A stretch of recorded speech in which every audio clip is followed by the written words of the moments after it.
Thank you so much, Mr. Chair. It's the faux outrage for me. It's as faux news that I'm hearing, because somehow you guys, and when I say you guys, I am referring to my Republican colleagues, pretend as if you are the heroes of the story. But let me remind you who set the House on fire. It was y'all. So let me go ahead and handle these receipts, because I know that I always have to have proof, even though I guess our education system is failing us, because it seems like facts don't seem to faze people that vote for y'all. But I'm going to do it anyway. So at this point, it feels as if y'all have just decided that y'all are going to castrate your constitutional duty and hand it over to someone who is unelected. It doesn't matter how many cheerleaders he had on the field campaigning for him. That doesn't mean that he gets to go in and sit atop any of our agencies. And the fact that we had a vote today and we asked to bring him in because we have a constitutional duty. We all took our oath, and maybe some of y'all just don't take it seriously. But I take it seriously when I take an oath to do a job, and my job is to look out and make sure that we don't have any kings or queens in this country. But it seems like y'all have decided that it's going to be Mr. King and his queen, and y'all can pick which one is which. Mr. Chairman, would it be possible to get some therapy dogs in here for my colleagues on the other side of the aisle? We could ask Mr. Raskin Shrink to. I'm worried about their mental stability. Boy. So we got to continue our coverage of the laughing stock of this country, the Democrat Party, the Diddycrats, who are now on a full-blown crusade against Elon Musk. Elon Musk! Elon Musk! Elon Musk! Elon Musk! Elon Musk! Elon Musk! Elon is a Nazi! Elon is a Nazi! Elon is a Nazi! Elon is a Nazi! Elon is a Nazi!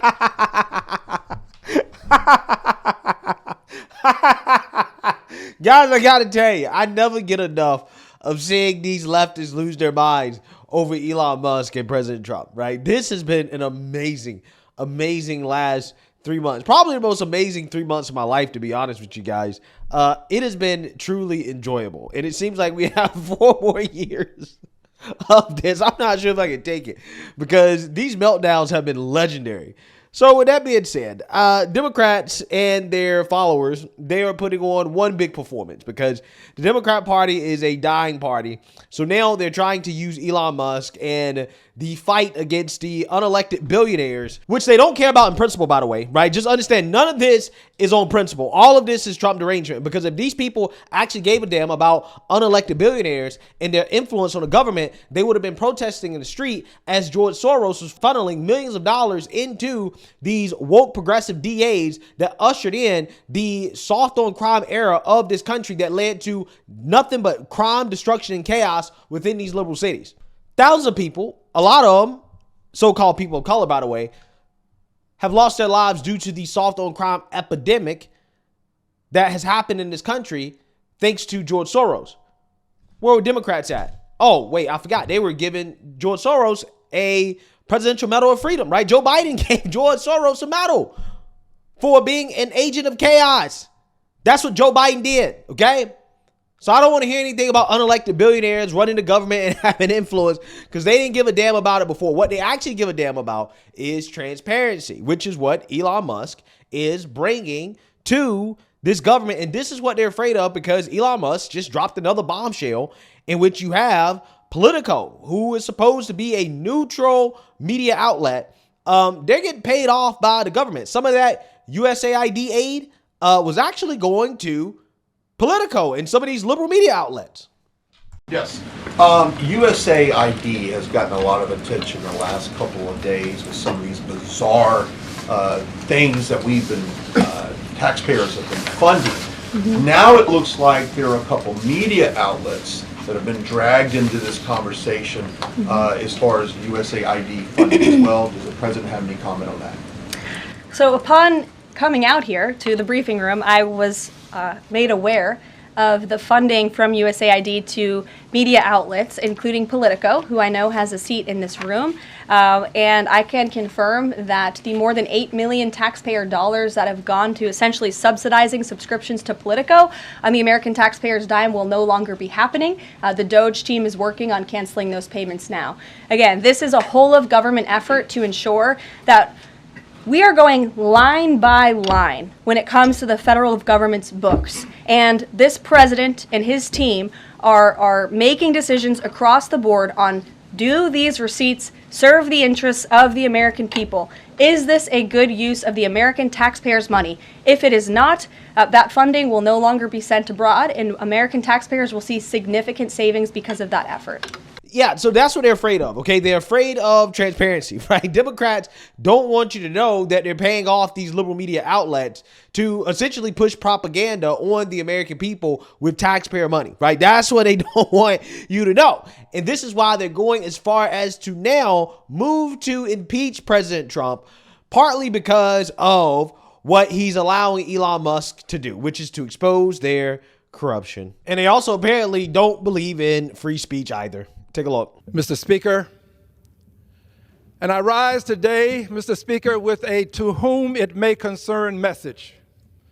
To whom it may concern, ethnic cleansing in Gaza is not a joke, especially when it emanates from the President of the United States, the most powerful person in the world, when he has the ability to perfect what he says.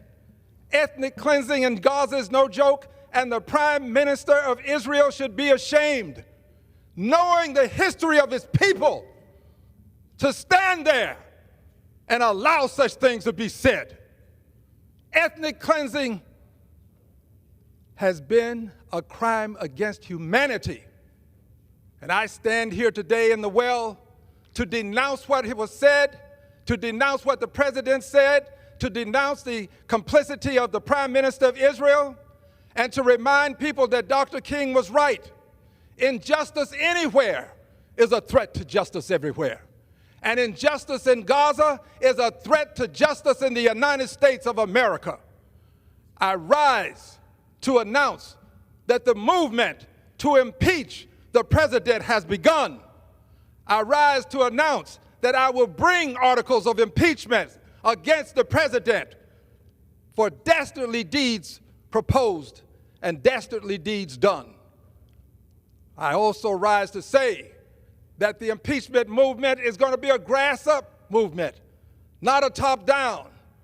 The people have got to move forward. The people have to demand it. And when the people demand it, it will be done. I did it before. I laid the foundation for impeachment, and it was done. Nobody knows more about it than I. And I know that it's time for us to lay the foundation again. On some issues, it is better to stand alone than not stand at all. On this issue, I stand alone, but I stand for justice. I yield back the balance of my time. The gentleman yields back. Members are reminded to refrain from engaging in personalities toward the president. So here we go again. Democrats going down the same path that they did 8 years ago. When are they going to learn? Third time's a charm. Yes, third time's a charm. What I'm talking about? Representative Al Green, a Democrat, has now proposed articles of impeachment, quote, for dastardly deeds proposed, dastardly deeds done. I'm sorry, Mr. Green. I thought the last time I checked, Constitution that you swore to uphold said that articles of impeachment was required to be treason, bribery, high crime. I didn't know dastardly deeds proposed and dastardly deeds done was part of it. Quit playing political games with our Constitution. If you don't respect our Constitution, don't serve in the United States Congress. It's clear, it's few words, it's basic. Our founding fathers made it that way. Read it, understand it, or get out of here. Yeah, so you seen that, you heard that. This is the current state of the Democrat Party. It is in shambles, okay? The desperation has gotten out of control. They're now trying to stage an impeachment movement against the president over his free speech, right? Free speech. Oh, Trump said something I disagree with. Oh, we're going to impeach him.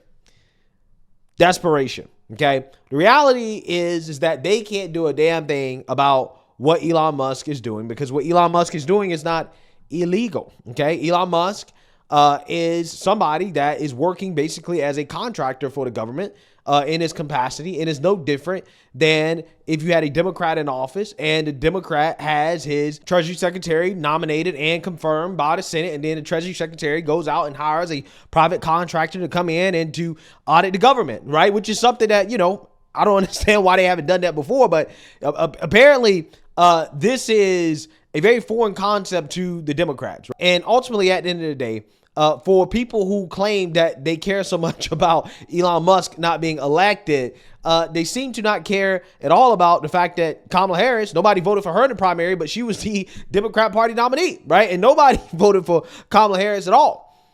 The hypocrisy of these individuals is stunning. This is why nobody is taking this movement from the Democrats seriously, okay? This is just a dying party lashing out, grasping for straws because they have nothing, right? They have absolutely nothing. They don't stand for anything except the far left woke agenda that the American people do not agree with, and against Trump. That's it. That's all they stand for at this point. They don't stand for anything else. This is why they're lashing out like this, because they don't know what else to do.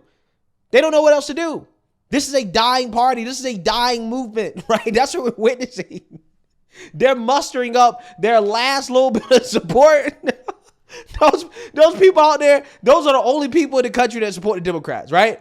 All of those people protesting right now, those are the last few people that support Democrats at this point. I'm so serious. And what Democrats don't understand is that this reflexive resistance to Trump is the reason why they're losing. This is not what the voters want. He's been doing a great job so far. I wake up every day and I read the headlines and I get impressed by his creativity, but I also think he can go further, such as with his bid to end birthright citizenship. He could start printing papers for the undocumented children here that are currently being born, and then force the foreign governments of the country of origin to accept those citizenship papers diplomatically. And I also think I go to Chicago and I see the immigration crisis at the forefront in front of my school on the corners. I don't think we should wait until unpopular mayors like Brandon Johnson lose their elections. I honestly think if mayors like him obstruct Tom Homan or President Trump, they should be arrested. They should be indicted, put on trial, because they weren't afraid to put him on trial when he was just running for office. So I would say let the voters in the community talk about, is using taxpayer dollars against common sense policies, is it illegal? And I think you would see that Mayor Brandon Johnson, so many other mayors would be criminally charged. What are you? Wow. This guy is smart. This right here, guys, is what I call American excellence, right? American excellence. This is the Democrats' worst nightmare. A young person that's smart and educated, that understands the issues, that understands how to fight back as well, too, against the far left and their agenda. Yeah, this is what they're afraid of the most. The race hustlers will say this guy's a sellout. He's this, he's that. Even though I personally believe that when it comes to the mass migration in this country, that's terrible for black folks. When you are 13% of the population, yeah, you should be against mass migration, right? And you should be against abortion as well, too. That's what I don't understand about all these liberals calling black conservatives sellouts, right? As if we hate black people or that we want to see black people decline in this country. And it's just like, well, no, actually, if I was a so-called white supremacist, I would be totally fine with more mass migration, particularly from white countries, right? I would want them to come in as the cheap labor and then undermine the black community when it comes to wages and job opportunities. And when you commit crimes as a result of not having good wages and good job opportunities being taken away from you, then you just lock you up in jail, right? That's what I would do if I was a white supremacist, okay? And again, I also would be very pro-abortion. I would have a Planned Parenthood on every street corner. That's exactly what I would do. I mean, I'm just saying, it's almost as if, in my opinion, the far left agenda is actually the so-called white supremacist agenda. That is what black people really should be afraid of, okay? But when you talk about trying to restrict mass migration into the country, being against abortion, that's the most pro-American position that you can take. And also the most so-called pro-black position that you can take as well, too. Just saying. I'm just saying. What Democrats don't like, right, are young people like this. This is why they're freaking out about the whiz kids that are working for Elon Musk, right? Young, talented engineers that are exposing their corruption. Can't stand it. But they claim they love young people, though. During the election season, we love young people. We're the party of young people. Studying. I mean, I came up with several careers right there. You could be a political analyst, you could be an attorney. Thank you for all of that. And it sounds like you've made a migration now, at least in your mind and politically. We'll have to see how you vote in the future, but that's so interesting. We have another Democrat among us, and that is Stephanie. And I understand now you're leaning more independent, maybe not exactly one party or the other. You just heard from Jamil. What would you like to add to that? So I think the country is the most divided it's ever been in my lifetime. The Democratic Party doesn't represent my values as much anymore. I think it's shifted so much from kind of the Clinton era party that I grew up on. And I think now it's kind of representing these really elitist, maybe even socialist ideals.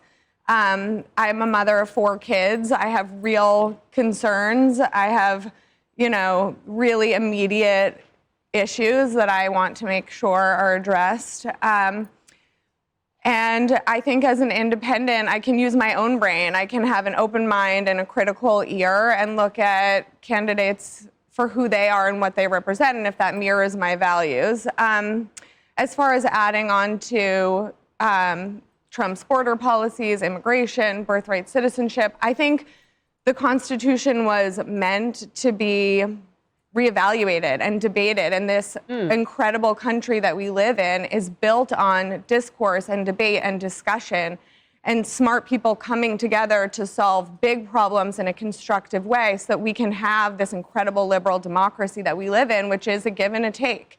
You have to balance your independent identity with serving the good of a greater society as well, and we've lost that. We have this kind of entitled, I deserve everything attitude, and I think that's kind of ruling the roost right now. Well, it's interesting. You were both you and Jamil, obviously, Jamil, you're originally from here in New York City, I believe, and you're now in Chicago. You guys are from sanctuary cities. So as former or current kind of moving Democrats, if you will, it doesn't entirely surprise, I would imagine, most people because of what you're living through right now. I don't put my kids on the subway. I don't walk alone at night anymore in New York City. So it's not the city that we lived in. Yeah. Actually, I don't have to imagine. We see it every day in the city. And these are the things that Democrats are not focused on, right? Their party needs to be focused on illegal immigration, crime. They need to be repairing their reputation. They should be distancing themselves from the far left. But instead, no. They're more concerned about Elon Musk. And Elon Musk exposing their corruption. Elon Musk doing exactly what the American people voted for Trump to allow him to do, okay? They're worried about the wrong things. Their priorities are out of line. And I just don't think at this rate, if this is what they're going to do, if they're going to be boohoo, whining, crying, protesting, all this stuff, if this is what they're going to do for the next 4 years, it's going to be tough for them. It's going to be real tough.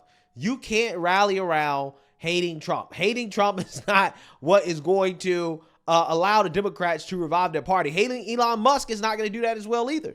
It's not going to happen. Again, especially as Elon exposes what the Democrats are spending money on, what the American people tax dollars is being spent on. The American people are overwhelmingly for that type of transparency. They're like, Democrats have not figured out, hey, maybe it's not a good idea to campaign against transparency, right? Maybe that's not a good idea. But no, their party, because they're so corrupt, they would much rather fight to cover up their corruption, even if it destroys their credibility. They tried to get Elon Musk to come in and to testify before Congress in order to distract him from the job, in order to stop him from doing the job that the American people, again, voted for President Trump to allow him to do. And Republicans aren't falling for it. Don't worry, we're going to get a full report on Doge and what they found and the changes that have been made, right? We're gonna know that in the future. All will be revealed in the future. And this is what the Democrats are worried about the most. This is what they're worried about, instead of being worried about the core issues that they're struggling with. Why the American people have rejected that party. They're not worried about that. They're worried about what the American people voted for. Wow, amazing stuff. Let me know what you guys think. Make sure you like, comment, and subscribe. Most importantly, share a Black conservative perspective. Peace.